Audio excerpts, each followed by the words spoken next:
Radhe Radhe everyone, आप सभी का हमारे चैनल में बहुत बहुत स्वागत है। दोस्तों, आप सभी को दीपावली की हार्दिक शुभकामनाएं। तो दोस्तों, इससे पहले मैंने वीडियोस डाली हैं कि दीपावली का किस प्रकार से आप पूजन करें। तो दीपावली का जो महालक्ष्मी का हम पूजन करते हैं शाम के समय, वो एक बहुत बड़ा पूजन माना जाता है अपने आप में। तो काफ़ी सारे कमेंट्स भी आ रहे थे कि किस प्रकार से हम चौकी का विसर्जन करें, कब हटाएं चौकी, कब हमें किस किस सामान का हमें क्या क्या करना होता है। तो इन सारे प्रश्नों का जवाब आपको इस वीडियो में मिलने वाला है। तो दोस्तों, सबसे पहले बात आती है कि शाम के समय जब हम लक्ष्मी जी का पूजन करते हैं तो उस समय आपने जो भी भोग प्रसाद चढ़ाया तो उसको हमें क्या करना होता है, उसे हमें तुरंत हटाना होता है या फिर उसे हमें ऐसे ही छोड़ देना होता है। तो देखिए, लक्ष्मी पूजन के समय जो भी आप फल, मेवे, मिठाई, खील, बताशे आदि जो भी भोग प्रसाद चढ़ाते हैं वो पूजा के बाद हमें उठा लेना होता है। ठीक है, तो क्योंकि देखिए, पूजा का जो अंतिम कार्य होता है वो होता है प्रसाद ले लेना। वहाँ से भगवान से आज्ञा लेकर के हम वहाँ से प्रसाद को ले लेते हैं।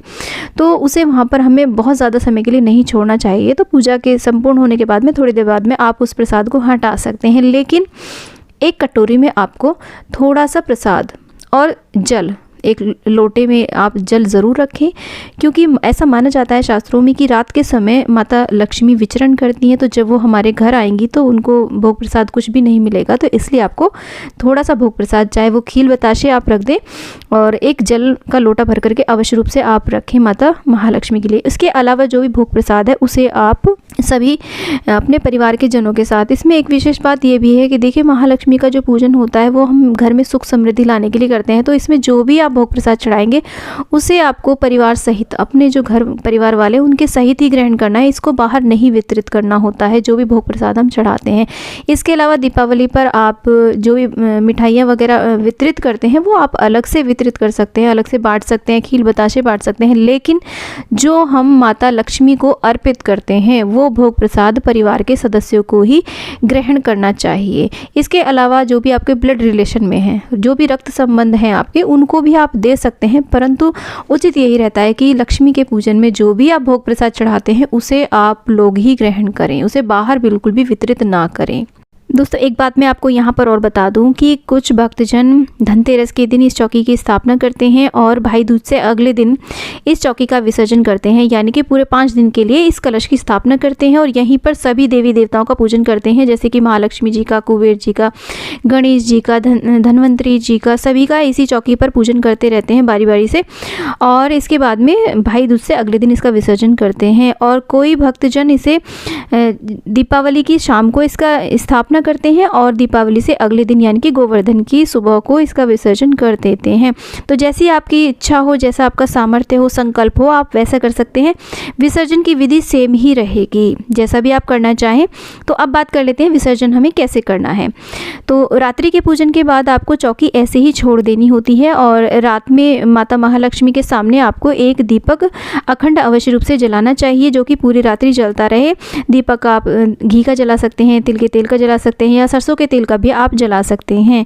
और हो सके तो 12-1 बजे तक हमें रात्रि जागरण दीपावली की रात को अवश्य रूप से करना चाहिए, क्योंकि शास्त्रों के अनुसार माता लक्ष्मी इस रात्रि में विचरण करती हैं और उनके स्वागत में हमें अवश्य रूप से जागरण करना चाहिए, माता के मंत्रों का उच्चारण करना चाहिए। आप श्री सूक्त का भी पाठ कर सकते हैं। तो उनकी साधना हमें रात्रि में करनी चाहिए। उसके बाद में दोस्तों, सुबह उठ करके स्नान करें और उसके बाद आप उस जो चौकी आपने लगाई है लक्ष्मी जी की, वहाँ पर जाएं और आप सभी देवी देवताओं का एक लघु पूजन करें, यानी कि धूप, दीप, भोग आरती आदि आप ज़रूर करें। और उसके बाद में विसर्जन करने के लिए आप हाथ में कुछ अक्षत पुष्प लेकर के सभी देवी देवताओं से प्रार्थना करें कि हे सभी देवी देवताओं, हमने आपका दीपावली के पूजन हेतु आवाहन किया और आपका पूजन आपकी कृपा से संपूर्ण हुआ। और माता लक्ष्मी और गणेश जी के अतिरिक्त सभी देवी देवता अपने अपने लोगों को प्रस्थान करें। तो क्योंकि दोस्तों, महालक्ष्मी जी का कभी भी हमें विसर्जन नहीं करना चाहिए, क्योंकि सभी लोग चाहते हैं कि लक्ष्मी जी हमारे घरों में सदैव विद्यमान रहें। तो इसलिए लक्ष्मी जी का कभी भी विसर्जन नहीं किया जाता है। और इस तरीके से हम सभी को विदा कर देंगे। तो इसके बाद में हम कलश को थोड़ा सा हिला देते हैं और चौकी को भी थोड़ा सा अपनी जगह से हटा देते हैं। तो ये हमारी विसर्जन की प्रक्रिया पूर्ण हो जाती है। दोस्तों सर्वप्रथम बात करते हैं कलश का विसर्जन हमें किस प्रकार से करना है। तो कलश के ऊपर जो हमने नारियल रखा है उसको आप 3 प्रकार से कर सकते हैं। पहली बात तो आप अपने इसे लाल कपड़े में बांध करके इसे आप अपने घर के मुख्य द्वार पर टांग सकते हैं या फिर रसोई के द्वार पर भी आप इसे टांग सकते हैं।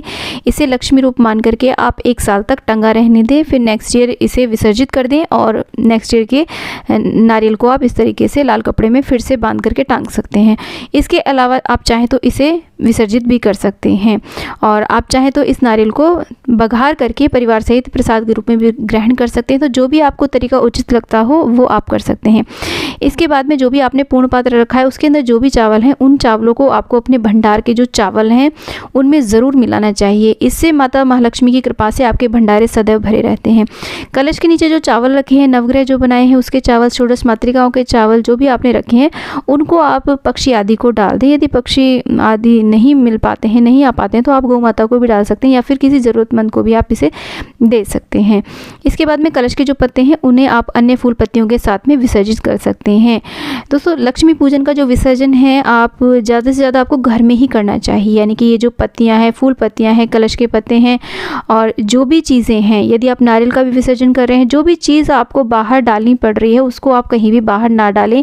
यदि आपकी कोई पैतृक ज़मीन है या फिर आपकी कोई प्लॉट आदि पड़ा हुआ है या फिर आपके घर में ही कोई ऐसा स्थान है तो वहाँ पर आप एक गड्ढा करें और जो भी सामग्री आपको विसर्जित करनी है उस सारी सामग्री को आप उस गड्ढे में दबा दें। तो ये बेहद शुभ रहता है क्योंकि उस सामग्री के अंदर आपकी जो आपकी आराधना है, आपकी भक्ति है वो समाई हुई होती है और उसको आपको इधर उधर नहीं डालना है। तो लक्ष्मी के स्थायी वास के लिए आपको ज़रूरी ऐसा करना चाहिए कि उसे आपको घर से बाहर विसर्जित ना करना पड़े। जो भी सामग्री है वो आप अपने घर में ही विसर्जित करें या कलश का जो जल है उसमें से थोड़े से जल को तो आप अपने पूरे घर में छिटक दें, बाथरूम आदि को छोड़ करके। इसके अलावा जो जल बचता है उसको आप अपने गमले पौधे आदि में दे सकते हैं। और साथ में जो आपने रात्रि में माता को थोड़ा सा भोग प्रसाद रखा था और जल का लोटा रखा था तो भोग प्रसाद को तो आप ग्रहण कर सकते हैं सुबह को, और जल के लोटे को आप सुबह के समय सूर्य को अर्घ्य दे सकते हैं या फिर किसी गमले में भी डाल सकते हैं। तो कलश के अंदर जो भी सुपारी आदि निकलते हैं, हल्दी की गांठ निकलती है, उसका भी आप अपने घर में ही विसर्जन कर सकते हैं।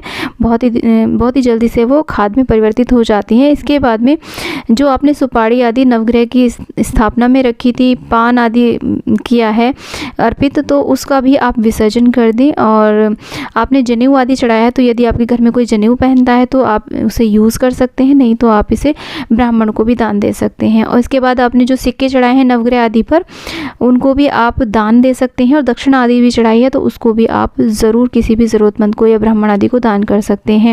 इसके बाद में दोस्तों जो लक्ष्मी जी के सामने हमने दीपक जलाया होता है उसका क्या करना होता है। यदि वो दीपक धातु का है तो आप उसका रीयूज़ कर सकते हैं, दोबारा से आप अपने मंदिर में या अन्य पूजा में यूज़ कर सकते हैं। लेकिन यदि दीपक आपने मिट्टी का जलाया है या फिर आपने पूजा में और उसके साथ में बहुत सारे दीपक और जलाए हैं, 7, 11, 21, 51 जितने भी दीपक जलाए हैं, तो उन दीपकों का हमें विसर्जन करना चाहिए। अन्य विसर्जन करने वाली सामग्री के साथ में ही उनका हमें अपने घर में या फिर अपनी किसी भी ज़मीन में या भूमि यदि आपके पास हो तो वहाँ पर उनका भी विसर्जन साथ में ही कर देना चाहिए।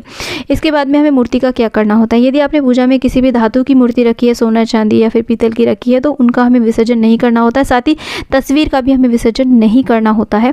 हम इन्हें वापस से अपने मंदिर में रख देते हैं या फिर किसी ऐसे स्थान पर रख देते हैं जहाँ पर हम इनका पूजन करते रहें। और या फिर जैसे तस्वीर आदि होती है तो उसका आप चाहे तो लाल कपड़े में बांध करके भी रख सकते हैं, रीयूज़ कर सकते हैं कुल मिलाकर के पूजा में। इसके अलावा दोस्तों अगर आपने मिट्टी की मूर्तियाँ रखी हैं तो मिट्टी की मूर्तियों का हमें विसर्जन करना होता है।